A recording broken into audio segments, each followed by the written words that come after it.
আসসালামু আলাইকুম। Story lounge চ্যানেলে আপনাদের আবারও স্বাগতম। আমি সাকিব আছি আপনাদের সাথে। আজকে আপনাদের জন্য আছে হুমায়ুন আহমেদের লেখা নির্বাচিত ভূতের গল্প থেকে একটি ছোট গল্প।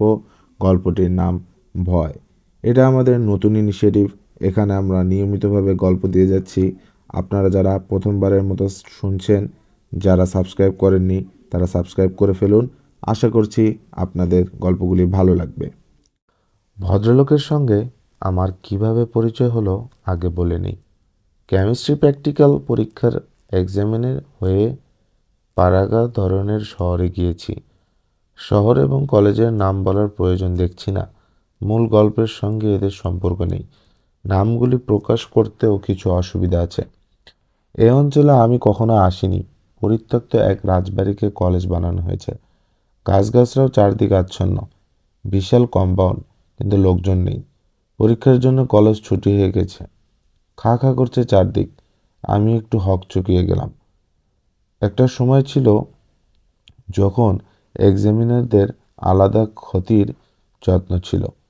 কলেজের প্রিন্সিপাল নিজের বাসায় রাখতেন। সকাল বিকাল নানান ধরনের খাবার, জাল ফেলে পাকা রুই ধরা হতো। যত্নের চূড়ান্ত যাকে বলে। এখন সেই দিন নেই। কেউ পাত্তাই দেয় না, বিরক্ত চোখে তাকায়। আমার জায়গা হলো মেডিস্ট্রি ল্যাবরেটরির পাশে একটা খালি কামরায়। প্রিন্সিপাল সাহেব বললেন, আপনাকে হোস্টেলেই রাখতে পারতাম, কিন্তু বুঝতেই পারছেন চারদিকে থাকবে ছাত্র। আপনি অসুস্থ বোধ করবেন। ছাত্ররা তো আর আগের মতো নেই। মদ টদ খায়। একবার বাজে মেয়ে নিয়ে এসে নানান কীর্তি করছে। বিশ্রী ব্যাপার। তবে আপনার খাওয়া দাওয়া কোনো অসুবিধা হবে না। আমার বাসা থেকে খাবার যাবে। থাকার ঘর দেখে চমকে উঠলাম। আগে বোধহয় স্টোর রুম ছিল। একমাত্র জানালা, রেল টিকিট দেওয়ার জানালার মতো ছোট। ঘর ভর্তি মাকড়সার ঝোল। দুটি বিশাল এবং কুৎসিত মাকড়সা পেটে ডিম নিয়ে বসে আছে। এই নিরীহ প্রাণীটিকে আমি অসম্ভব ভয় পাই। এদের ছায়া দেখলেও আমার গা ঠান্ডা হয়ে আসে। ঝাড়ুদারকে 5 টাকা দিলাম মাকড়সা এবং মাকড়সার ঝোল পরিষ্কার করার জন্যে। সে কি করলো কে জানে। ঘর যেমন ছিল তেমনই রইল। দুটির জায়গায় এখন দেখছি 3টি মাকড়সা। তৃতীয়টির গায়ের রং কালো, চোখ জল করছে। সন্ধ্যাবেলা হারিস নামক একজন লোক একটা হারিকেন জ্বালিয়ে দিয়ে গেল, অথচ দিনের বেলায় ইলেকট্রিসিটি আছে দেখছি। হ্যারিস বলল, রাত 10টার পর কারেন্ট আসে। আমার বিস্ময়ের সীমা রইল না। রাত 10টার পর আমি কারেন্ট দিয়ে কি করব?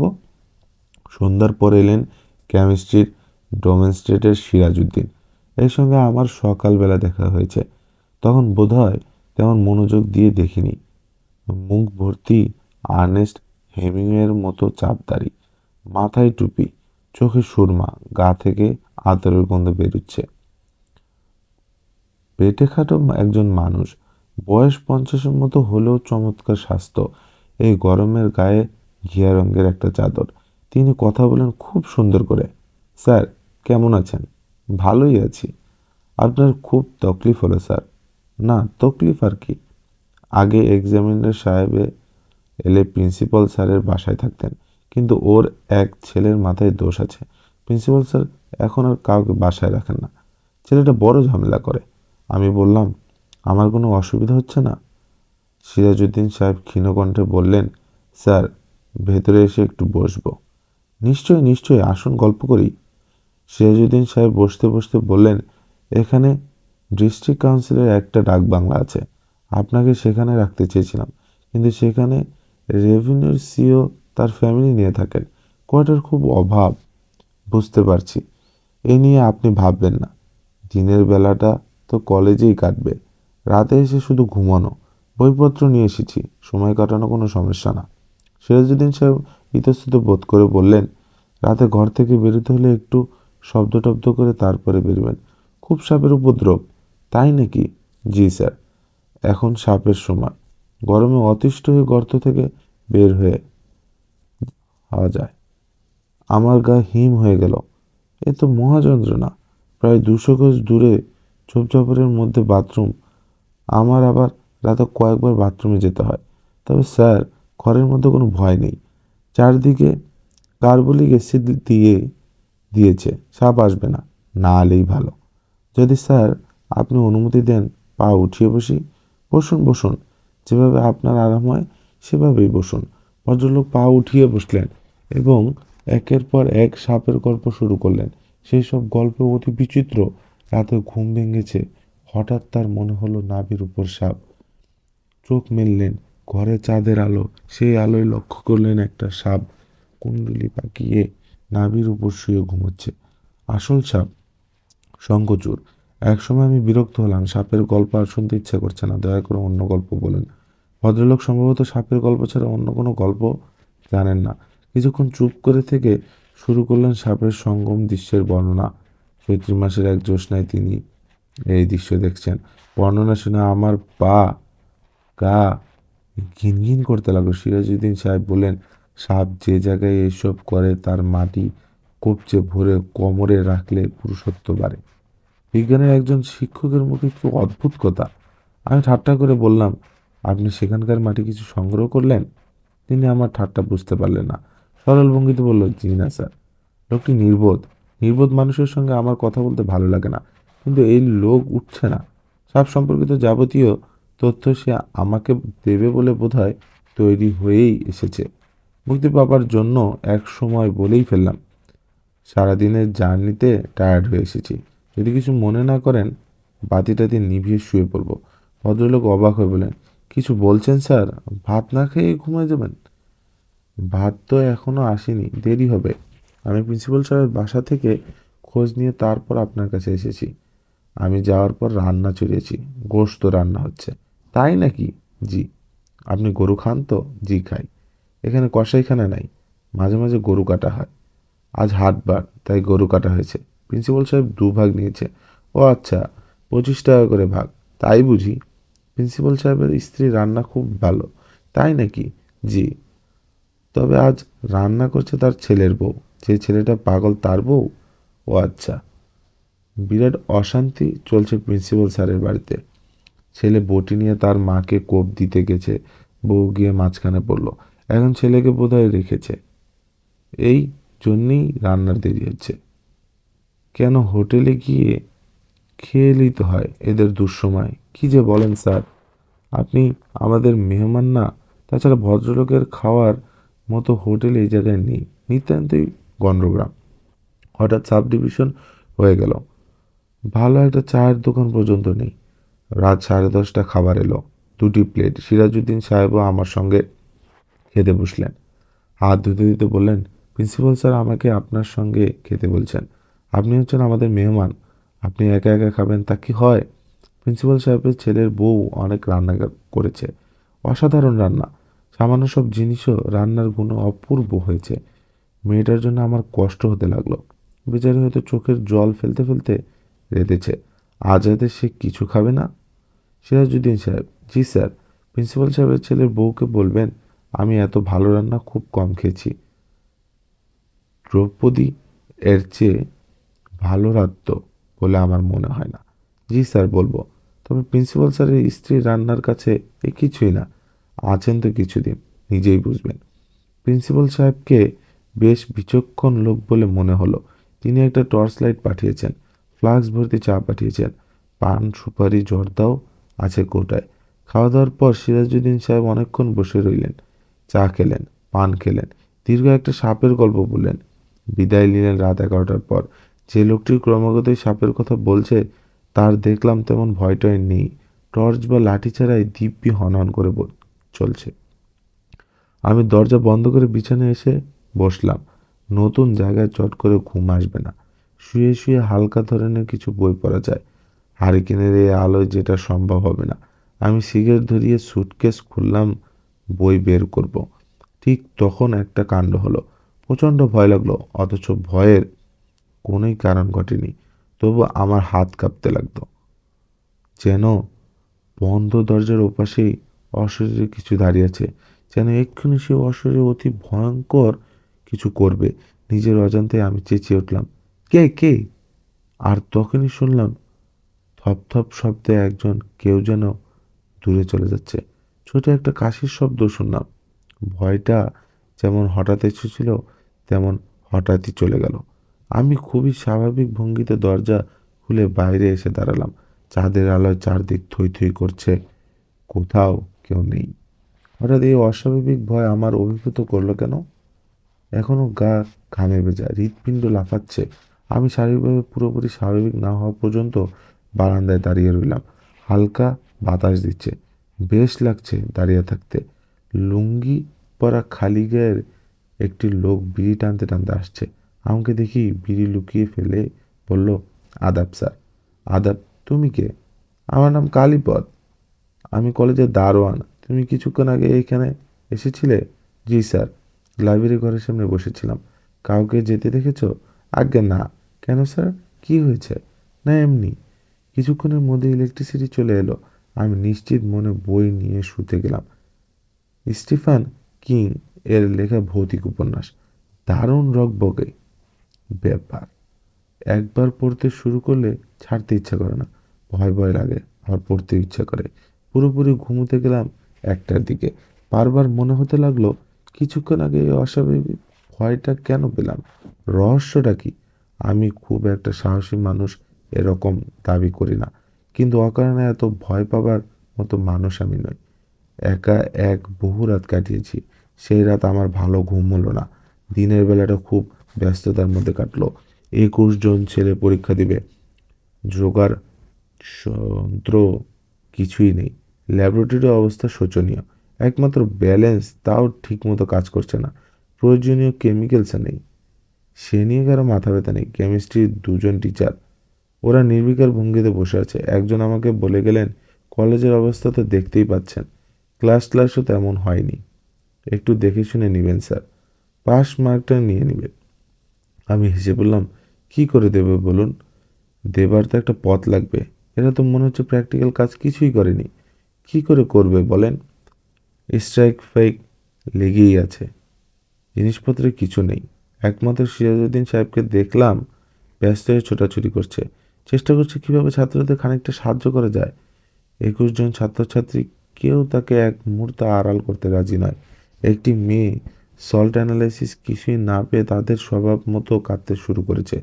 সিরাজউদ্দিন সাহেব তাকে একটা ধমক দিলেন, খবরদার কাঁদবি না, কাঁদলে চর খাবি।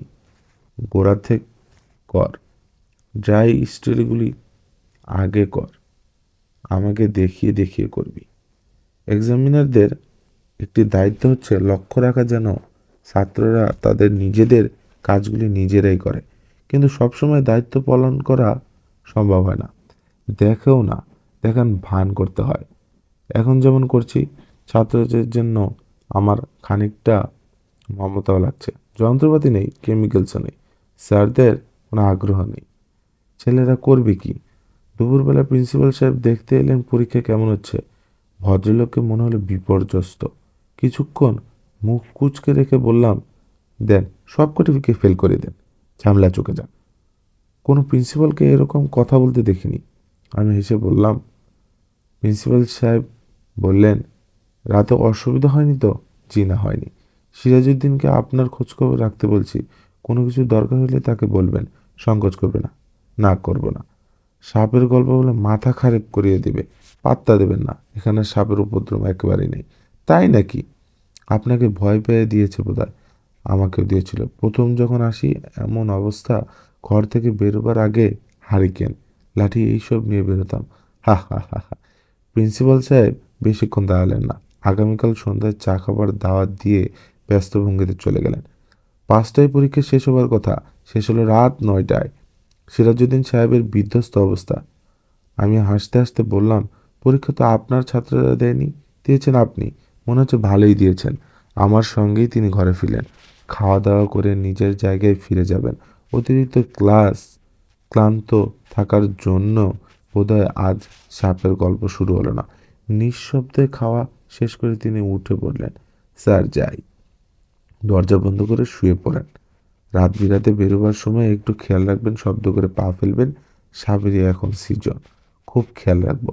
আমি দরজা বন্ধ করে বিছানায় এসে বসা মাত্র ঠিক আগের মতো হলো। তীব্র একটা ভয় আমাকে আচ্ছন্ন করে ফেললো। থরথর করে হাত পা কাঁপছে, নিঃশ্বাস নিতে পারছি না। মনে হয় এক্ষুনি বোধহয় অজ্ঞান হয়ে যাব। দরজা করায় টন করে একটা শব্দ হলো। যেন কেউ কড়া নাড়তে গিয়ে কড়া নাড়ল না। ঠিক তখন ভয়টা চলে গেল। আমি পুরোপুরি স্বাভাবিক। জগ থেকে ঢেলে এক গ্লাস পানি খেলাম। গলা উঁচিয়ে ডাকলাম, কালীপদ, কালীপদ। কেউ সাড়া দিল না। আজ বোধহয় ডিউটি দিচ্ছে না। বারান্দায় একটা চেয়ার টেনে এনে বসলাম। সিগারেট ধরালাম। আকাশে অল্প মেঘ, মাঝে মাঝে মেঘের আড়ালে চাঁদ ঢাকা পড়ে যাচ্ছে, আবার ভেসে উঠছে অপূর্ব আলো আঁধারি। ঢাকা শহরে বসে এই দৃশ্য ভাবাই যায় না, তবে বড় বেশি নির্জন। ঝিকিঝিকি ডাকছে। ঢাকা শহরে ঝিঝির ডাকও ম্যাজিকের মতো হঠাৎ করে থেমে যাচ্ছে। সেই সময়টা বেশ অদ্ভুত মনে হয়। সবাই যেন বিরাট কোনো ঘটনার জন্য অপেক্ষা করছে। বইপত্র পড়ে আমার ধারণা হয়েছিল শিয়াল বোধহয় প্রহরে প্রহরে ডাকে। এই ধারণাও দেখলাম সত্যি না। সারাক্ষণই শিয়াল ডাকছে। সেই ডাকের মধ্যে একটা দারুণ ব্যাপার আছে, শুনতে ভালো লাগে। ফ্লাক্স থেকে চা ঢেলে নিয়ে আবার এসে বসলাম বারান্দায়। আর তখন দেখলাম কালীপদ আসছে। তার হাতে এক গাদা এঁটো বাসন কোসন, সম্ভবত পুকুর ধোবে। এই কালীপদ, আদাব স্যার, একটু শুনে যাও তো। কালীপদ এগিয়ে এসে মাথা নুইয়ে প্রণাম করলো। হিন্দুদের প্রণামের এই ভঙ্গিটি বেশ সুন্দর। রাত দুপুরে ধুতে যাচ্ছে নাকি? হ স্যার। আচ্ছা, তুমি কি সিরাজউদ্দিন সাহেবের বাসা চেনো? আগে চিনি। কত দূর? 2 মাইলের উপরে হইবে। কালীপদ, তুমি একটা কাজ করতে পারো? নিশ্চয় পারবো স্যার, বলেন। তুমি কি আমাকে ওর বাসায় নিয়ে যেতে পারবে? কালীপদ অবাক হয়ে বললেন, এখন? হ্যাঁ, এখন। তুমি আমার কাজ সেরে আসো, তারপর যাব। আমি ওনারে ডাইকা নিয়ে আসি। না, ডেকে আনতে হবে না, আমিই যাব। তোমার কোনো অসুবিধা আছে? আগে না, অসুবিধা নেই, আমি আসতেছি। সিরাজউদ্দিনের বাসায় যাবার ব্যাপারটা যে আমি ঝোঁকের মাথায় করলাম তা না। আমার নিশ্চিত ধারণা হয়েছে যে সিরাজউদ্দিনের সঙ্গে আমার হঠাৎ ভয় পাবার একটা সম্পর্ক আছে। এই সম্পর্কটা বের করতে না পারলে আজ রাতেও আমার ঘুম হবে না। আদিভৌতিক কোনো ব্যাপারে আমার বিশ্বাস নেই। কার্যকারণ সম্পর্ক ছাড়াও পৃথিবীতে কিছু ঘটে না। বস্তু জগতের প্রতিটি বস্তুকেই নিউটনের গতিসূত্র মানতে হবে। ডাল ভাঙ্গা ক্রোশ বলে একটা কথা বইপত্রে পড়েছি। আজ সেটা বাস্তবে জানা গেল। হাঁটছি তো হাঁটছি, মাঝে মাঝে জিজ্ঞেস করছি, কালীপদ, আরও কত দূর? সে তার উত্তরে ফোঁদ জাতীয় একটা শব্দ করছে। লোকটি কথা কম বলে, কথাবার্তা হ্যাঁ নার মধ্যে সীমাবদ্ধ। কিংবা কে জানে, গ্রাম ট্রামের দিকে হয়তো চলতি অবস্থায় কথা কম বলার নিয়ম। তার উপর লক্ষ্য করলাম লোকটা একটু ভীতু টাইপের। কোনো শব্দ হতেই দাঁড়িয়ে যাচ্ছে, এদিক ওদিক তাকাচ্ছে। আমি যখন বলছি কি হলো কালীপদ, তখন আবার হাঁটা শুরু করছে। আগেও দেখেছি দারোয়ানরা সব সময় ভীতু ধরনের হয়। এক সময় আমার ছোটখাটো একটা নদীর ধারে চলে এলাম। বর্ষাকালে এর চেহারা রমরমা থাকলেও থাকতে পারে। এখন দেখাচ্ছে সরু ফিতার মতো। পায়ের পাতাও হয়তো ভিজবে না। কালীপদ, নদীর নাম কি? বিরুই নদী। বিরুই চালের কথা শুনেছি, এই নামে যে নদীও আছে কে জানতো। নদী পার হতে হবে। আগে না, এসে পড়েছি নাকি? হ। সে হ বলেও থামছে না। ভাবভঙ্গি দেখে মনে হচ্ছে না কোথাও থামবে। মনে হচ্ছে এটা আমাদের অনন্ত যাত্রা। সিরাজউদ্দিনের সঙ্গে কথাবার্তা কি বলবো কিছুই ঠিক করিনি। আগে থেকে ঠিকঠাক করে গেলে কোনো লাভ হয় না। আসল কথা বলবার সময় ঠিক করে রাখার কথা একটাও মনে আসে না। কতবার এরকম হয়েছে। যৌবনে জরি নামের একজন কিশোরীর সঙ্গে বেশ পরিচয় ছিল। খুব সাহসী মেয়ে। সে নিজ থেকেই একবার আমাকে খবর পাঠালো আমি যেন সন্ধ্যাবেলায় তাদের বাড়িতে ছাদে অপেক্ষা করি। সারাদিন ভাবলাম ছাদে নিজেদের কী সব কথা বলবো, কতটুকু আবেগ থাকবে, কোন পর্যায়ে হাতে হাত রাখবো। বাস্তবে তার কিছুই হলো না। প্রচণ্ড ঝগড়া বেঁধে গেল। জরি কাঁদো কাঁদো গলায় বলল, ছোট লোক। আমি কড়া গলায় বললাম, আমি ছোট লোক না, ছোট লোক হচ্ছে তুমি। শুধু তুমি একা না, তোমাদের বাড়ির সবাই ছোট লোক। এবং তোমার বড় মামা একটা ইতর। আবেগ ভালোবাসার একটি কথাও দুজনের কেউ বললাম না। স্যার, এই বাড়ি। আমি থমকে দাঁড়ালাম। ছোট্ট একটা টিনের ঘর, কলা গাছ দিয়ে ঘেরা, খড় পোড়ানো গন্ধ আসছে। পরিষ্কার ঝকঝকে উঠান। উঠানে দাঁড়াতেই কুকুর ডাকতে লাগলো। চোর ভেবেছে বোধহয়। ভেতর থেকে সিরাজউদ্দিন চেঁচালো, কে কে? কালীপদ বলল, দরজাটা খোলেন। আমি কালীপদ। দরজার সঙ্গে সঙ্গে খুলল না। হারিকেন জ্বালানো হলো। তাতে বেশ খানিকটা সময় লাগলো। সিরাজউদ্দিন একটু লুঙ্গি পরে খালি গায়ে বের হলো। চোখ কপালে তুলে বলল, স্যার আপনি? দেখতে এলাম আপনাকে। কেন? কেন কারণ নেই। ঘুম আসছিল না। ভাবলাম দেখি রাতের বেলা গ্রাম কেমন দেখা যায়। আপনি বোধহয় শুয়ে পড়েছিলেন, ঘুমিয়ে পড়েছিলেন। জি। খুব লজ্জিত। কিছু মনে করবেন না। আসেন, ভেতরে এসে বসেন। সিরাজউদ্দিন সাহেবের বিস্ময় এখনো কাটেনি। তিনি বিড়বিড় করে বললেন, কোনো ঝামেলা হয়েছে স্যার? না, ঝামেলা কি হবে, বেড়াতে এসেছি। একটু অসময়ে চলে এলাম, এই আর কি। স্যার একটু চা করি? অসুবিধা না হলে করেন। না না, কোনো অসুবিধা নেই, কোনো অসুবিধা নেই। সিরাজউদ্দিন সাহেব ছোটাছুটি শুরু করলেন। উঠানে চুলা জ্বালানো হলো। কালীপদ দেখলাম টাকা নিয়ে আবার ছুটি বেরিয়ে যাচ্ছে। হয়তো চা বা চিনি নেই, আনতে গেছে। এই রাত দুপুরে কোথায় এসব পাবে কে জানে। সিরাজউদ্দিন সাহেব, জি স্যার। লোকজন দেখছি না যে। আপনি একাই থাকেন নাকি? বিয়ে শাদী তো করি নাই। করেননি কেন? ভাগ্যে ছিল না, কষ্টের সংসার ছিল, নিজেই খেতে পেতাম না। এখন তো বোধহয় অবস্থা সেরকম না। জি, এখন মাশাল্লাহ সামলে উঠেছি। কিছু জমি জমাও করেছি। তাই নাকি? অতি অল্প ধানি জমি। একা একা থাকেন, ভয় লাগে না? ভয় লাগবে কেন? সিরাজউদ্দিন সাহেব অবাক হয়ে তাকে রইলেন। আমি খানিকটা অস্বস্তি বোধ করতে লাগলাম। ভয়ের ব্যাপারটা নিয়েই আমি আলাপ করতে চাই, কিন্তু কিভাবে সেটা করা যায়? আমি ইতস্তত বোধ করে বললাম, আপনি ভূত বিশ্বাস করেন? জি না। এইসব হচ্ছে কুসংস্কার। এই গ্রামে একটা রেন্টি গাছ আছে। লোকে নানান কথা বলে, কি কি নাকি দেখে। আমি কোনোদিন দেখিনি। রাত বিরাতে কত যাওয়া আসা করেছি। চা তৈরি হয়েছে, চিনি ছিল না, খেজুর রসের চা, চমৎকার পায়েসের গন্ধ। কাপে চুমুক দিতে দিতে সিরাজউদ্দিন বললেন, তবে জিন বলে একটা জিনিস আছে। আমি কৌতূহলী হয়ে বললাম, আপনি বিশ্বাস করেন? করব না কেন? কোরআন শরীফে পরিষ্কার লেখা, জিন এবং ইনসান। হাসরের দিনে মানুষের যেমন বিচার হবে, জিনেরও হবে। আপনি জিন দেখেছেন কখনো? জি না, সাধারণ লোকে দেখে না। আমি দীর্ঘ নিঃশ্বাস ফেললাম। সিরাজউদ্দিন একটি আসলেই সাধারণ, কোনো রকম বিশেষত্ব নেই। আমার হঠাৎ ভয়ের সঙ্গে এই লোকটিকে কিছুতেই জড়ানো যাচ্ছে না। সরাসরি এই প্রসঙ্গটা আনা মুশকিল। তবে একবার বললাম, আপনি চলে আসার পর ওই রাতে কেমন যেন হঠাৎ করে ভয় পাই। সিরাজউদ্দিন সাহেব সঙ্গে সঙ্গে উদ্বিগ্ন স্বরে বললেন, সাপ জিনিসটা তো ভয়েরই। ভয় পাওয়াটা ভালো। তাহলে সাবধানে চলাফেরা করবেন। অসাবধান হলেই সর্বনাশ। রাতে বেরোলে টর্চ লাইটটা সঙ্গে রাখবেন। শব্দ করে পা ফেলবেন। বিদায় নিতে নিতে রাত 1টা বেজে গেল। সিরাজউদ্দিন আমার সমস্ত আপত্তি অগ্রাহ্য করে এগিয়ে দিতে এলেন। তিনি বললেন, বিজয় নদী পর্যন্ত চাঁদের আলো আছে, চারদিকে স্পষ্ট দেখা যায়। তবে তিনি জোর করে কালীপদের হাতে একটা হারিকেন ধরিয়ে দিয়ে উল্টো দিকে রওনা হলেন। আমি দাঁড়িয়ে পড়লাম। যতক্ষণ তাকে দেখা যায় ততক্ষণ দাঁড়িয়ে রইলাম। যেই মুহূর্তে তিনি বাঁশবনে আড়ালে পড়লেন, ঠিক সেই মুহূর্তে আবার সেরকম হলো। অন্ধ যুক্তিহীন ভয়, যেন ভয়ঙ্কর অশুভ একটা কিছু আমার উপর ঝাঁপিয়ে পড়তে ছুটে আসছে। সেই অশুভ জিনিসটাকে চোখে দেখা যায় না, কিন্তু আমি রক্তের প্রতি কণিকায় তাকে অনুভব করছি। এর ক্ষমতা অসাধারণ। এ অন্য জগতের কেউ, এই জগতে তাকে কেউ জানে না। আমার সমস্ত ইন্দ্রিয় কাঁপিয়ে দিয়ে ভয়টা চলে গেল। কিছুটা ধাতস্থ হয়ে লক্ষ্য করলাম আমি মাটিতে বসে আছি। কালীপদ আমার মুখের উপর ঝুঁকে পড়ে বলছে, কি হইল স্যার, কি হইল? কিছু হয়নি, মাথাটা কেমন যেন করলো। মাথা ধুইবেন স্যার? নদীর পানি দিয়া? মাথা ধুতে হবে না, চলো রওনা দেই। বলেও রওনা দিতে পারলাম না। ভয় একবারেই নেই, কিন্তু শরীর অবসন্ন, অসম্ভব ঘুম পাচ্ছে। কালীপদ, যে আগে একটু আগে তোমার কি কোনো ভয়টা লেগেছে? যে না। ও আচ্ছা, চলো আস্তে আস্তে হাঁটি। কালীপদ বারবার মাথা ঘুরিয়ে আমাকে দেখছে। পাগল ভাবছে কি না কে জানে। ভাবলেও তাকে দোষ দেওয়া যায় না।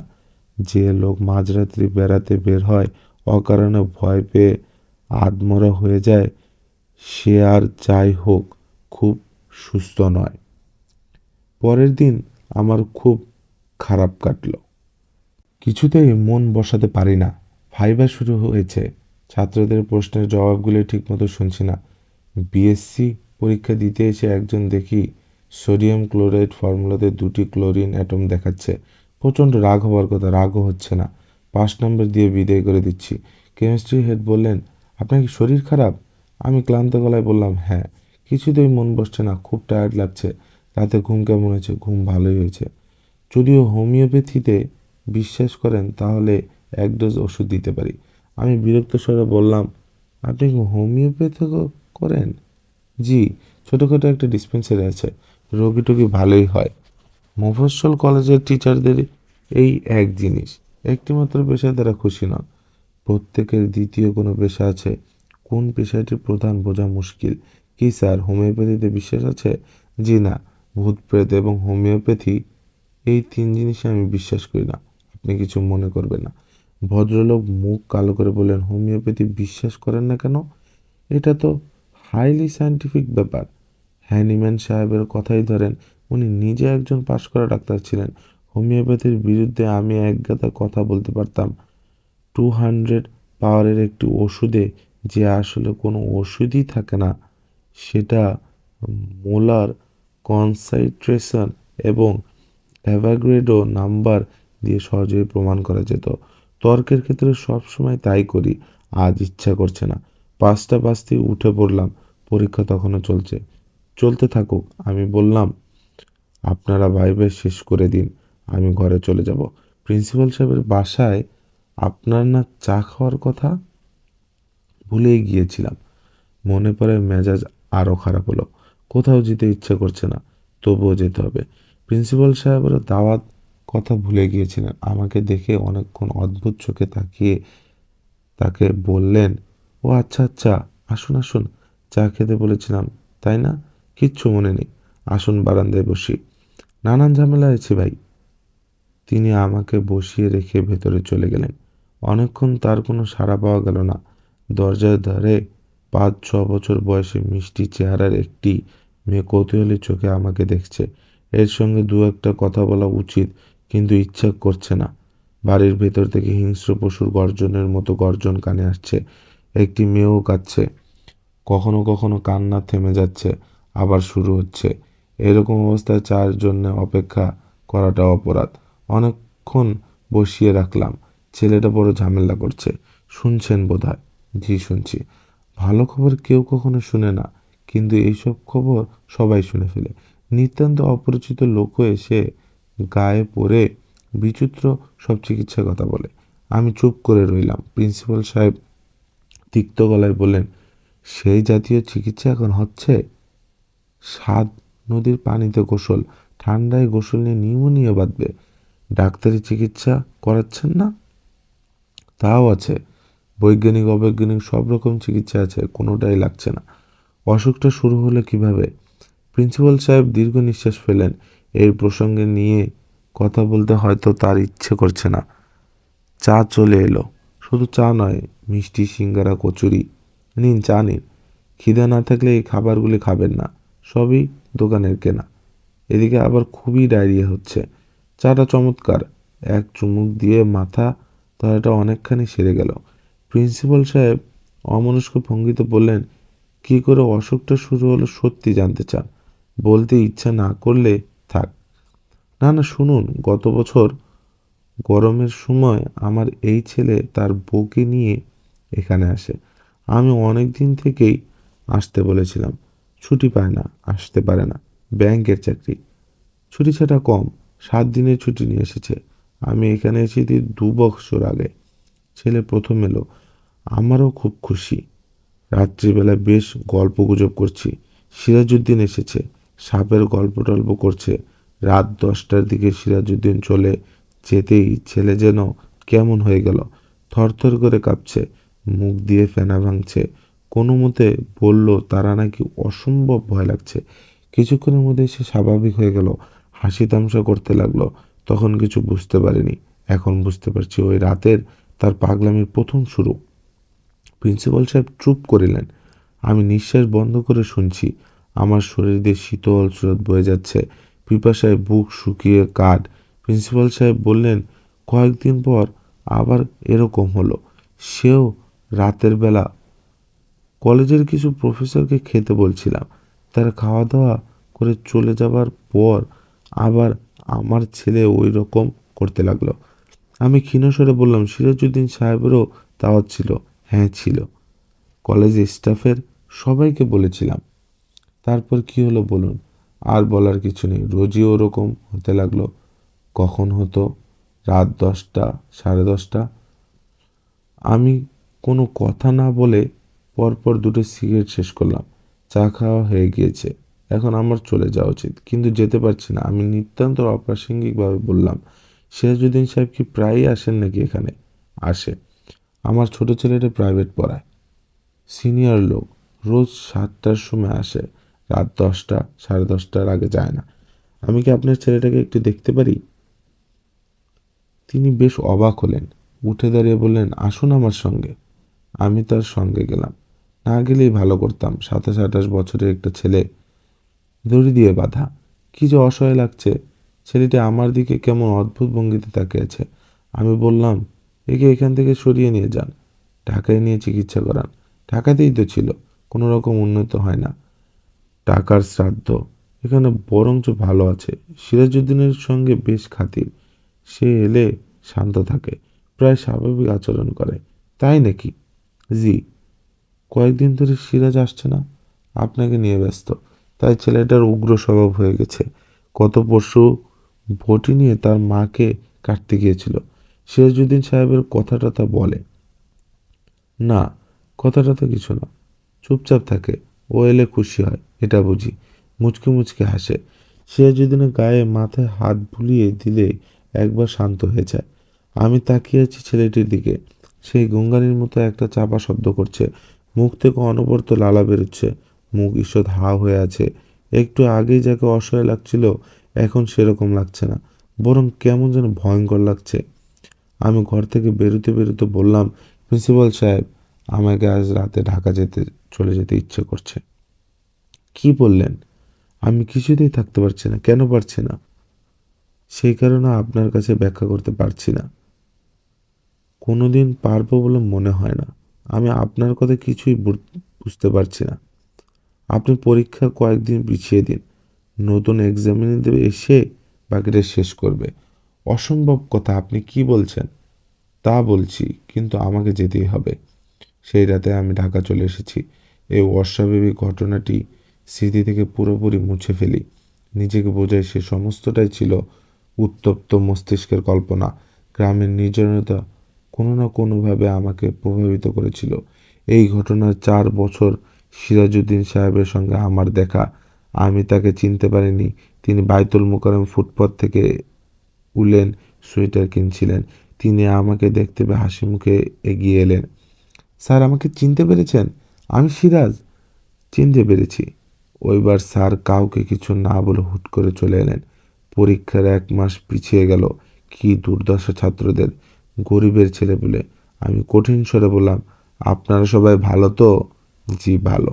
প্রিন্সিপাল সাহেব, উনি ভালো আছেন? ওনার খবরটা জানি না। ছেলেটা মারা যাওয়ার পর চাকরি ছেড়ে দিয়ে জামালপুর চলে গেলেন। ছেলেটা মারা গেছে বুঝি? জি।